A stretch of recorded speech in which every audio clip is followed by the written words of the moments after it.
আসসালামু আলাইকুম।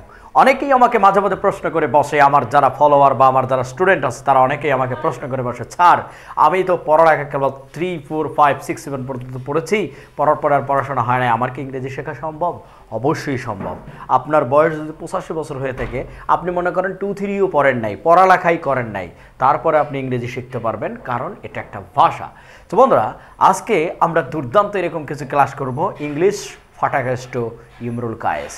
ঠিক আছে, রেডি? আমি একটু ইনফর্মাল মানুষ, আমি চাই আমার স্টুডেন্ট যারা আছে, আমার যারা ফলোয়ার আছে, আমাকে যারা মানে ভালো লাগুক আর না লাগুক, আমি এই কথাটা বলেই যাব যে ইংরেজি একটা ইনফর্মাল ওয়ে মানে শিখতে হবে, ইনফর্মালি শিখতে হবে আমাদেরকে, এত ফর্মাল হওয়ার দরকার নেই।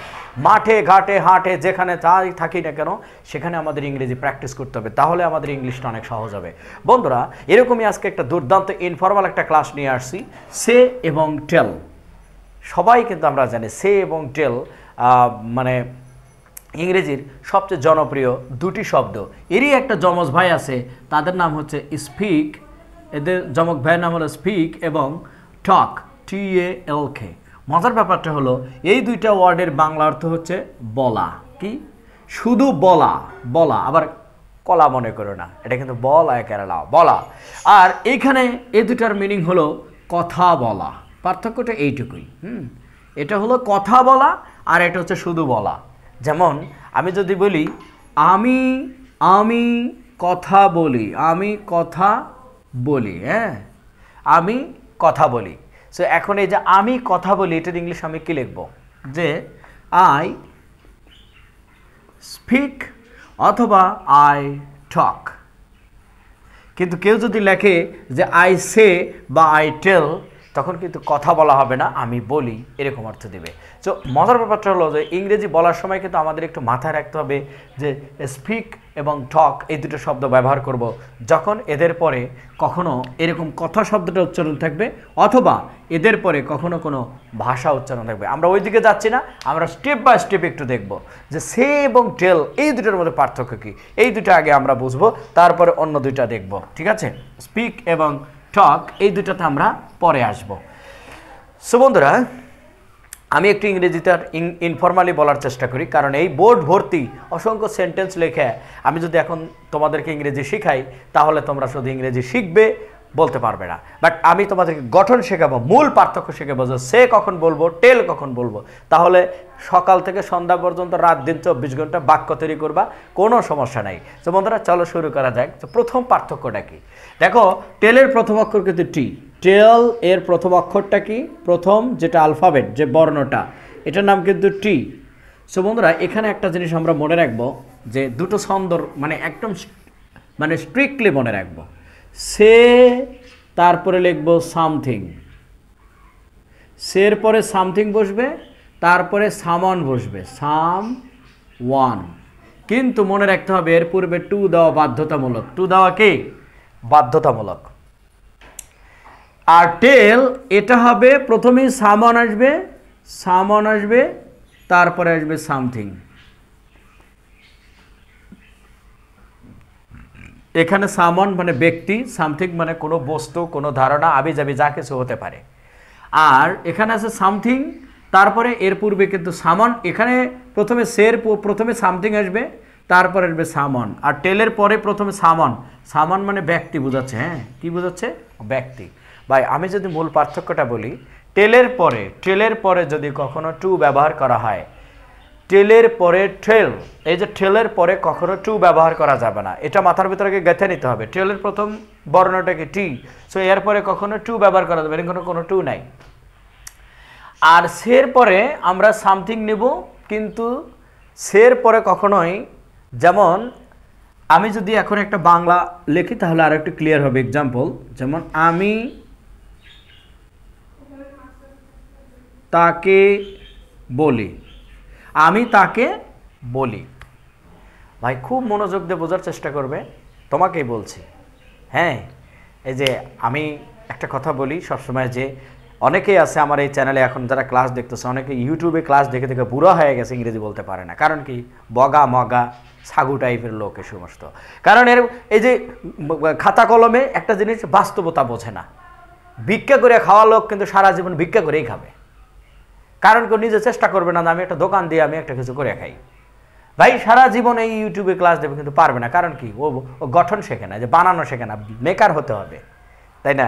আমি অন্যের দরবারে চাকরি করব না, আমার চিন্তা ভাবনা করতে হবে আমি যেন 5 জন লোককে চাকরি দিতে পারি, তাহলে তো বাংলাদেশে বেকারত্ব থাকে না। ভাই ভালো করে বোঝার চেষ্টা করবেন।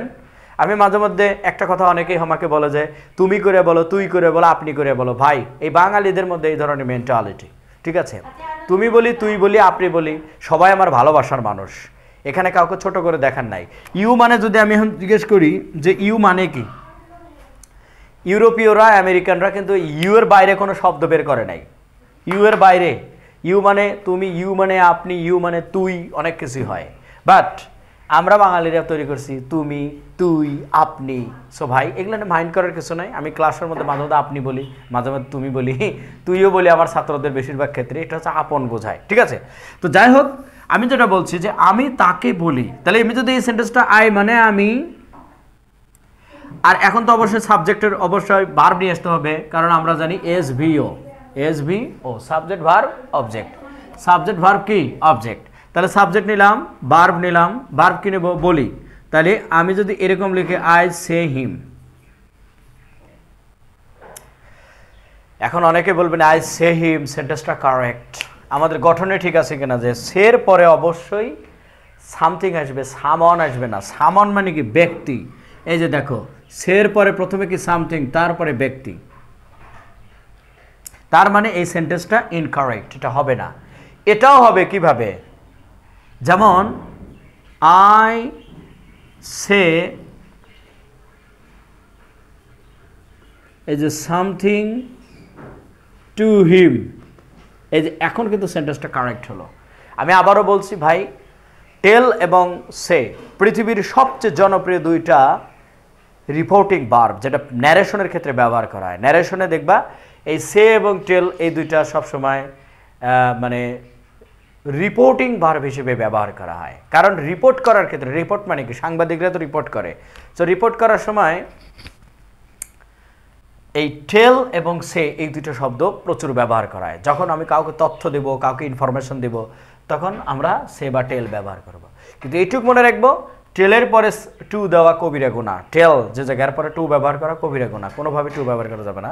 But I say something to him, আমি তাকে কিছু বললাম, এই সেন্টেন্সটা কিন্তু এখন কারেক্ট।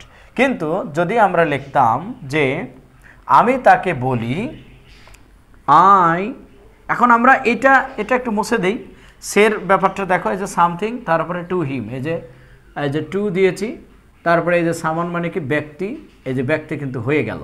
ওকে, ক্লিয়ার কিনা? এখন এই সেন্টেন্সটা যদি আমরা সহজভাবে লিখি তাহলে কিভাবে লিখবো দেখো, এটা একটু মুছে দেই। আমি তাকে বলি আই টেল হিম। এই যে এখন কিন্তু আমি টেলের পরে হিম ব্যবহার করতে পারছি, কারণ কি টেলের পরেই এই যে সামন, টেল সামন মানে ব্যক্তি, কিন্তু টেলের পরে কখনোই টু ব্যবহার করা যাবে না, যেটা কবিরা গুনাহ হবে, বিশাল গুনাহ হবে, বিশাল অন্যায় হবে, সেন্টেন্সটা ইনকারেক্ট হবে। তার মানে টেলের পরে সরাসরি ব্যক্তি বসতে পারে, বাট সের পরে সরাসরি ব্যক্তি বসতে পারে না, বসলেও আগে সামথিং নিয়ে এসে লিখবে, তারপরে টু ব্যবহার করতে হবে। আমরা এভাবে সেন্টেন্সটা লেখার চেষ্টা করব, ঠিক আছে? আচ্ছা, তাহলে আমাদের একটু মাথা রাখতে হবে যে সে লেখার পরে অবশ্যই কোনো সরাসরি ব্যক্তি আসবে না, সরাসরি ব্যক্তি আসবে না, আসবে কি কোনো কিছু, মানে সামথিং মানে কোনো কিছু, কোনো ব্যক্তি ব্যতীত যা কিছু আছে পৃথিবীতে তাই আসবে। ওকে, সো এটা মূলত আমাদের সে এবং টেলের আরও একটা এক্সাম্পল আমরা একটু দেখব, আর একটা এক্সাম্পল আমরা দেখব, যেমন ন্যারেশন করার ক্ষেত্রে আমরা সে এবং টেলের এই গুরুত্বপূর্ণ পার্থক্যটা আমরা এখানে খেয়াল করেছি, যে সে কখন ব্যবহার করব, টেল কখন ব্যবহার করব। আচ্ছা, এখন যদি আমরা একটু স্পিক নিয়ে কথা বলি, স্পিক, এবং আরেকটা যদি বলি টক, TALK, টক, আমি বলেছি এই দুটার বাংলা অর্থ হলো কথা বলা। কি বলা? শুধু বলা না, কিন্তু কথা বলা, তাই না? কি বলা? কথা বলা। যেমন আমি যদি বলি যে আমি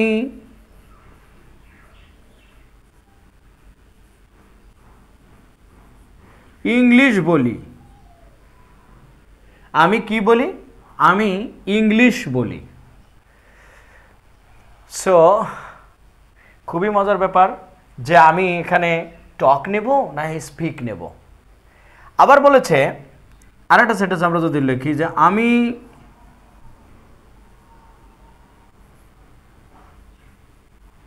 ইংলিশে কথা বলি। আমি ইংলিশে কথা বলি। সবসময় মাথায় রাখবো যে টক যদি আমরা ব্যবহার করি, টক খুবই মজার ব্যাপারটা আমি একটু বলে নিই যে স্পিকের পরে দুটো প্রিপোজিশন বসে, একটা হলো টু এবং উইথ। স্পিকের সাথে টু এবং উইথ প্রিপোজিশনটা বসে, এরপরে অবশ্যই ব্যক্তি থাকতে হবে। কি থাকতে হবে? ব্যক্তি। স্পিকের পরে টু বা উইথ বসে যদি ব্যক্তি থাকে, আর যদি ব্যক্তি না থাকে, যেমন দেখা গেল যে ব্যক্তি নাই, ব্যক্তি ছাড়া পৃথিবীতে যা কিছু থাকতে পারে, তখন আমরা কি ব্যবহার করব? অ্যাবাউট ব্যবহার করব। অ্যাবাউট, ঠিক আছে? অ্যাবাউট কখন ব্যবহার করব? ব্যক্তি ছাড়া পৃথিবীতে, মানে মানুষ ছাড়া পৃথিবীতে যাই কিছু আসুক না কেন, তখন আমরা অ্যাবাউট ব্যবহার করব। ঠিক আছে? যেমন আমরা যদি এক্সাম্পল ব্যবহার করি, এটাও ঠিক এমনই, এই দুটার অর্থ একই। স্পিক অথবা টক, এদের পরে যদি ব্যক্তি আসে তাহলে আমরা উইথ বা টু প্রিপোজিশন নেব, আর টক যদি নেই তাহলে আমরা কি নেব? অ্যাবাউট নেব। আচ্ছা, কিন্তু যদি কোনো ভাষা আসে তার পূর্বে ইন বসবে। কি বসবে? ইন বসবে। ভাষা যেমন ইংলিশ, বাংলা, স্প্যানিশ, অ্যারাবিক, তারপরে ফ্রেঞ্চ, জার্মান, চায়না, মান্দারিন, যেই ভাষায় আসুক না কেন তার পূর্বে শুধু ইন বসবে। ব্যক্তির পূর্বে টু বা উইথ বসবে, আর ব্যক্তি সারা পৃথিবীতে যা কিছু সবসময় অ্যাবাউট বসবে। আমি কিন্তু আবারও বলছি ক্লিয়ারলি, ঠিক আছে? আশা করি বিষয়টা বুঝতে আমাদের সুবিধা হবে।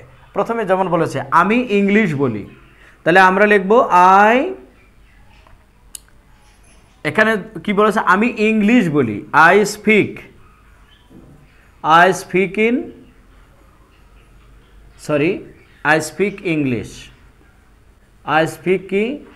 ইংলিশ। কিন্তু যেহেতু ইংলিশে আছে তখন এখানে ইন প্রিপোজিশনটা বসবে। তবে ইনের ক্ষেত্রে আমাদের মনে রাখতে হবে সবসময় টিএল কে ব্যবহার হবে, স্পিক নেওয়া যাবে না। স্পিকের পরে ইন বসবে না। Talk, always talk in English, talk in German, talk in Spanish, talk in China, যে কোনো ভাষা বলবো আমরা টক ইন বলবো। আমি ইংলিশে কথা বলি, তাহলে যে আমি ইংলিশে কথা বলি তাহলে অবশ্যই টিএল কে হবে টক। তাহলে আই টক ইন ইংলিশ।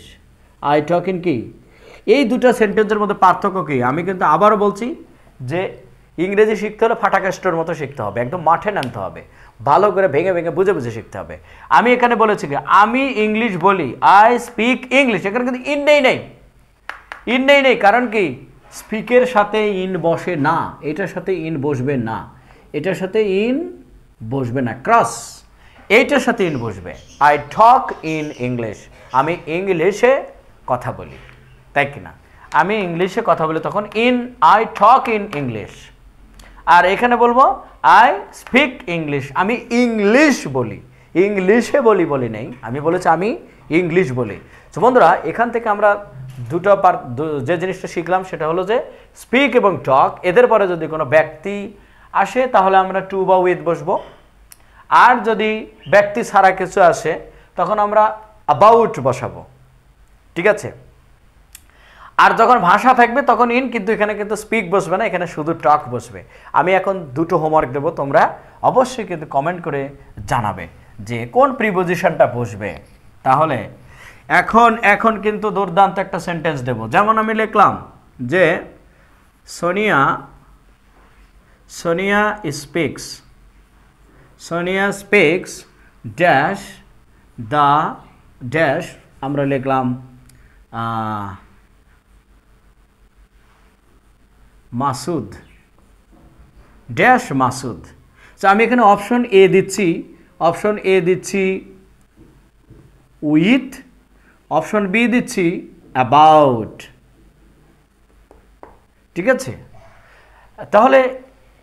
এখানে কিন্তু আমাদের বলেই দিয়েছি যে ব্যক্তি যদি হয়, যে ব্যক্তির পূর্বে, যেহেতু মাসুদ একজন ব্যক্তি, তারপরে ব্যক্তি ছাড়া হলে অ্যাবাউট, তাহলে আমি অ্যাবাউটও দিয়েছি, উইথও দিয়েছি। আমি আশা করি সেন্টেন্সটা কারেক্ট করে এখানে উইথ হবে না অ্যাবাউট হবে, সেটা আমি কমেন্ট বক্সে চাচ্ছি। আর একটা প্রশ্ন আমি লিখি, নাম্বার 2 যেটা বলবো, যে আমরা লিখলাম ডক্টর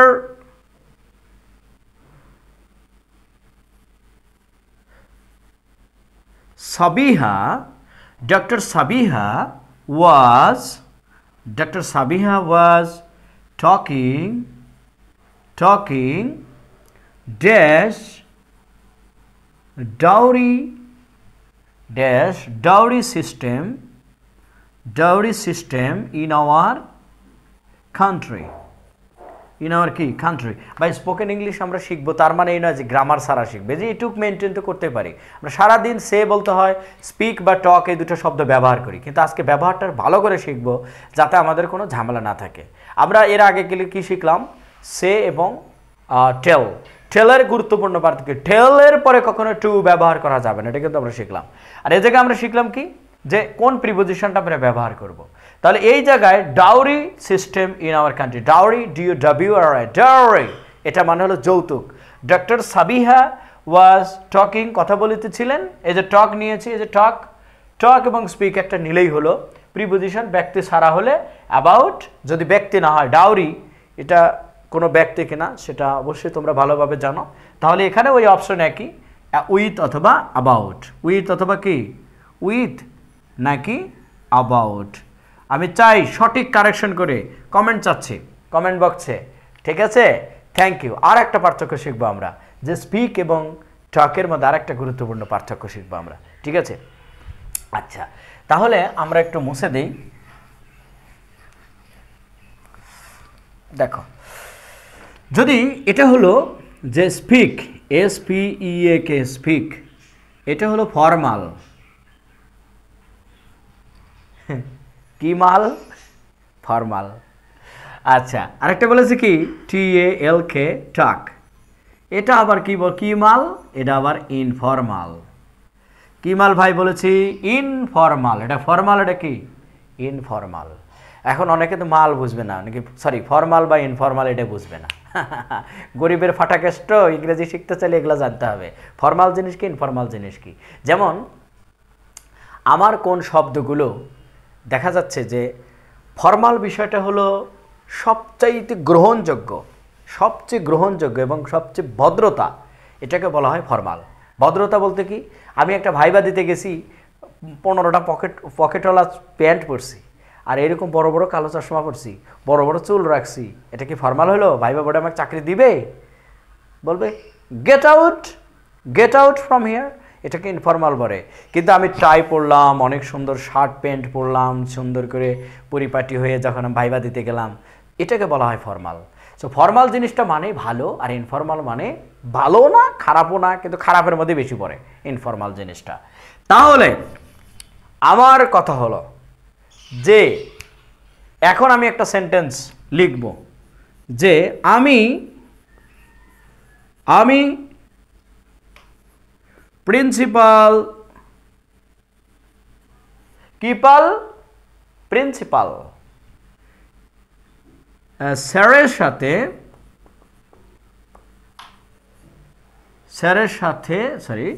স্যারের সাথে বললাম কথা বলবো।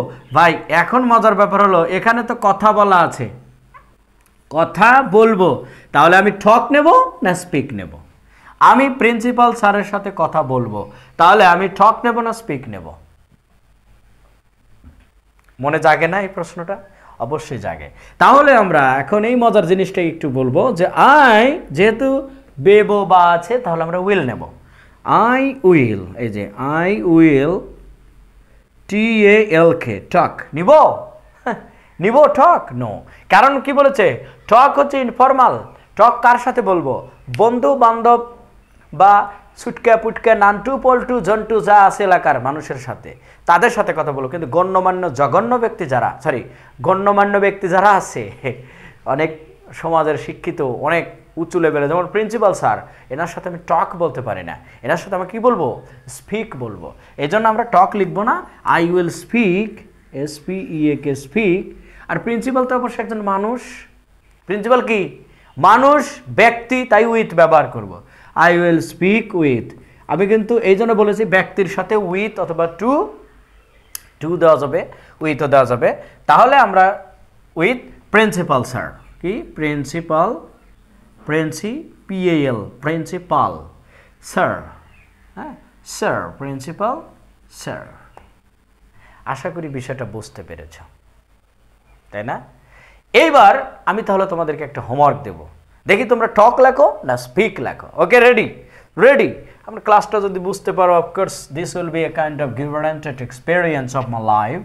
So now I am gonna actually give you this homework. লিখলাম, সোহেল আগামীকাল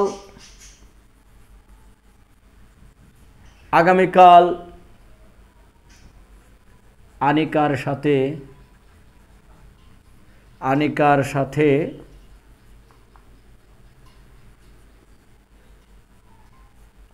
কথা বলবে। এটা হলো তোমাদের হোমওয়ার্ক। দেখি তোমরা এই যে কথা বলা, এটা স্পিক লেখো নাকি টক লেখো, TALK। আশা করি ফর্মাল ইনফর্মাল বিষয়টা বুঝতে পেরেছো, যে সোহেল আনিকার সাথে কথা বলবে। সো এই যেটায় স্পিক ব্যবহার করব না টক ব্যবহার করব, this will be your responsibility. Dear friends, dear brothers, dear followers, dear students, this will be your responsibility all the time to make you fit for the competition of the world, because we are now living in a kind of competitive world. This world will never give you any chance to get anything easily. You have to struggle, you have to fight, and you have to make yourself fit for that competition. That's why only that time it will be easy for you to reach the destination of your life. So thank you very much for watching my long class, and to be clear about tell, say, talk, speak. Okay, thank you very much.